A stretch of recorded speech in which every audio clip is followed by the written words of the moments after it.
Particular चीज़ों को लेकर, वो ही हमारे सफरिंग का कारण होता है। पहला क्या हो गया कि पूरी दुनिया सफरिंग से, दैट मीन्स दुख से भरी हुई है। दूसरा क्या हो गया कि जो दुख है हमारा, वो उसका कारण हमारे अंदर है, हमारे डिजायर्स हैं। The third one is suffering can come to an end only by the elimination of our desire. उसके बाद उनको ये रियलाइज होता है, तीसरा सच वो क्या बताते हैं कि हमारे अंदर की जो सफरिंग है वो कैसे खत्म होगी, जो हम अपने अंदर के डिजायर्स को एलिमिनेट कर देंगे तो होगी।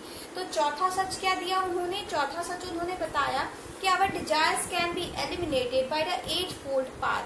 जो 8 तरीके उन्होंने बताए, वो 8 फोल्ड पाथ उन्होंने दिया, उससे क्या होगा, हमारी सफरिंग जो है वो खत्म हो जाएगी। पहला सफरिंग कैसे हुआ, दूसरा सफरिंग की पूरे उनको रियलाइज हुआ। पहला क्या है, जो सफरिंग है वो बेसिकली पूरे दुनिया में भरी पड़ी है। दूसरा क्या हुआ, सफरिंग की कॉज क्या है, हमारे डिजायर्स। तीसरा क्या है, उनको रियलाइज हुआ कि सफरिंग को खत्म करने के लिए हमें डिजायर्स को अपने खत्म करना पड़ेंगे। और उसके बाद क्या है, जो लास्ट वन है, वो जो फोर्थ ट्रूथ है, उन्होंने 8 फोल्ड पाथ दिया, जिसमें कि उन्होंने बताया कि ये सारी चीज अगर हम कर लेते हैं तो हमारी सफरिंग खत्म हो जाएगी एंड कोई सफरिंग नहीं होगी। तो 8 फोल्ड पाथ क्या है, चौथा ट्रूथ है 8 फोल्ड पाथ। 8 फोल्ड पाथ में क्या क्या बताया गया है, पहला है राइट बिलीफ, दूसरा है राइट इंटेंशन, तीसरा है राइट स्पीच, चौथा है राइट एक्शन, पांचवा है राइट लाइवलीहुड, छठा है राइट एफर्ट, सातवां है राइट माइंडफुलनेस एंड आठवां है right concentration. That means right understanding जो है, या फिर राइट बिलीफ हम उसको कह सकते हैं, वो क्या है, accepting Buddha's teaching, so the Buddha never intended his followers to believe his teaching blindly। उनका मानना था जो मैं टीच कर रहा हूँ आप उस चीज पे बिलीव करो, पर तभी बिलीव करो आप प्रैक्टिस करने के बाद उस चीज को देखो, अगर आपके लाइफ में वो कुछ इफेक्ट कर रहा है तभी उस चीज को बिलीव करो। जो दूसरा सच है उनका, वो क्या है, जो दूसरा 8 फोल्ड पाथ उन्होंने दिया था, वो था राइट इंटेंशन या राइट थॉट, मतलब हमारे जो सोच है, हमारे जो कमिटमेंट है टुवर्ड वर्क, ये सारी चीज क्या होनी चाहिए, वो हमेशा सही होनी चाहिए। तीसरी चीज क्या है, राइट स्पीच, जो हम बोल रहे हैं वो हमें सही तरीके से, सही वर्ड यूज करना चाहिए, सही तरीके से बोलना चाहिए। Speak truthfully, avoiding slander, gossip and abusive speech, abusive speech को हमें अवॉइड करना चाहिए। ये सारी चीजें कौन बता रहा है, ये 8 फोल्ड पाथ में तीसरा था। चौथा क्या है, राइट एक्शन, जो हम काम कर रहे हैं वो हमेशा सही तरीके का होना चाहिए, हमें चोरी नहीं करनी चाहिए, हमें किसी का मर्डर नहीं करनी चाहिए। ये सारी चीजें क्या होती है, गलत काम होता है तो हमारे एक्शंस जो होते हैं वो राइट होने चाहिए।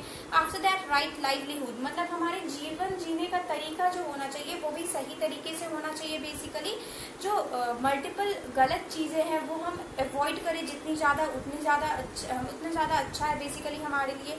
After that the sixth one is right effort. So basically right effort is कोई भी चीज कर रहे हैं, कोई भी काम कर रहे हैं तो उसके लिए डेडिकेशन हमारे अंदर उतने ही ज्यादा सही तरीके से होना चाहिए जितना डिमांड किया जा रहा हो। आफ्टर दैट राइट माइंडफुलनेस और write memory you can say.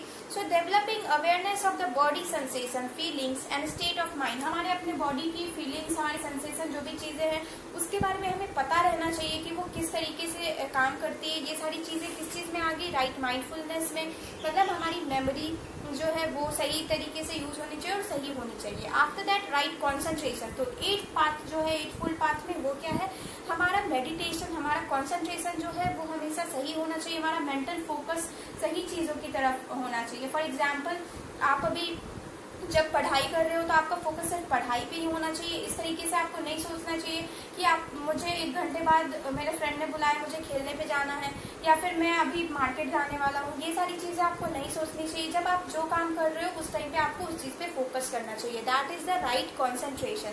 अगर हम ये 8 पाथ को फॉलो करते हैं तो हम लोग ऑटोमेटिकली क्या होंगे, वो सफरिंग हमारे अंदर नहीं होगी। Okay, after that spread of Buddhism and decline of Buddhism basically। so जो अगला है वो spread of Buddhism है। spread कैसे होता है बुद्धिज्म, तो उसी तरीके से बहुत सारी कॉमन चीजें हैं जो जैन धर्म में हमने जाना, वही सारी चीजें हैं। जैसे उनका लैंग्वेज, ये लैंग्वेज पाली यूज करते थे। पाली लैंग्वेज उस टाइम कॉमन पीपल का लैंग्वेज था, इस वजह से ये इजीली स्प्रेड हो जाता है।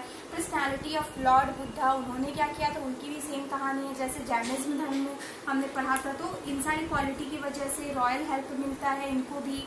तो रॉयल हेल्प हो गया, स्पिरिट ऑफ इक्वालिटी हो गया, इक्वालिटी में वो बिलीव करते थे, इस वजह से भी ये स्प्रेड होता है। और ना ही सिर्फ इंडिया में, आउट ऑफ इंडिया भी Sri Lanka, Tibet, Japan, Korea, China, इन सारे जगहों पे वो बहुत ही इजीली स्प्रेड हो जाता है। मेन रीजन क्या है इसके पीछे का, ये जो इनकी टीचिंग होती है ये बहुत इजीली एप्लीकेबल होती है और बहुत सारी चीजें ये प्रैक्टिस में आराम से आ जाती है हमारे, इस वजह से ये इजीली स्प्रेड हो जाता है, एडजस्टेबल हो जाता है। ना ही सिर्फ इंडिया में बल्कि इंडिया से बाहर भी ये बहुत ज्यादा स्प्रेड होता है। तो इन सारे वजहों से क्या होता है, वो स्प्रेड होता है। After that the decline of Buddhism, so basically decline of Buddhism started, ये जो है ये किस वजह से स्टार्ट हुआ था, क्योंकि जो रॉयल हेल्प मिल रही थी उनको वो सारी चीजें मिलना बंद हो गई थी। जो गुप्ता डायनेस्टी स्टार्ट हुई थी उस टाइम पे वो सारी चीजें काउंटर कर रही थी, और भी अदर रिलीजन थे, और भी अदर हिंदू रिफॉर्म मूवमेंट आ रहे थे, अदर रिलीजन, मतलब ये सारे रिलीजन को काउंटर करने के लिए। तो उन वजहों से भी, और जो लोग थे, जो कॉमन पीपल थे, जो लो क्लास के सोसाइटी के पीपल थे, वो लोग किसी रिलीजियस पर्पज पे कंबाइन होना, यूनाइट होना नहीं चाह रहे थे। इन वजह से भी क्या होता है, इसका डिक्लाइन होने लगता है। आफ्टर दैट जो लोग होते हैं वो बहुत ज्यादा ही कॉम्प्लिकेटेड सारी चीजें हो जाती है, क्योंकि जो इनका क्या बिलीफ था, इनका बिलीफ था नॉन वायलेंस, अहिंसा, मतलब हमें कोई भी गलत काम नहीं करना चाहिए, हमें किसी को मारना नहीं चाहिए। बट वहाँ पे जब क्षत्रिय लोग, जब रूलर थे, वो लोग क्या करते, वो लोग को वॉर करना पड़ता था, और उन लोग का मानना ऐसा नहीं था कि हमें नॉन वायलेंस नहीं करना चाहिए, वायलेंस नहीं करना चाहिए। बेसिकली हमें उनका काम है, उनको रूल करने के लिए, उनको अपनी स्प्रेड करने के लिए डायनेस्टी या फिर किंगडम क्या करना पड़ेगा, उनको ऑब्वियसली वॉर में जाना पड़ेगा। तो वो लोग बहुत ही ज्यादा अगेंस्ट हो गए थे बेसिकली बुद्धिज्म की, तो सपोर्ट नहीं मिल पा रहा था। इन सारी वजहों से क्या होता है, और इन सारी वजहों से बुद्धिज्म धर्म जो है वो धीरे धीरे डिक्लाइन कर जाती है, और फिर और इन सारी वजहों से बुद्धिज्म धर्म धीरे धीरे डिक्लाइन कर जाती है। That's it. So this topic is covered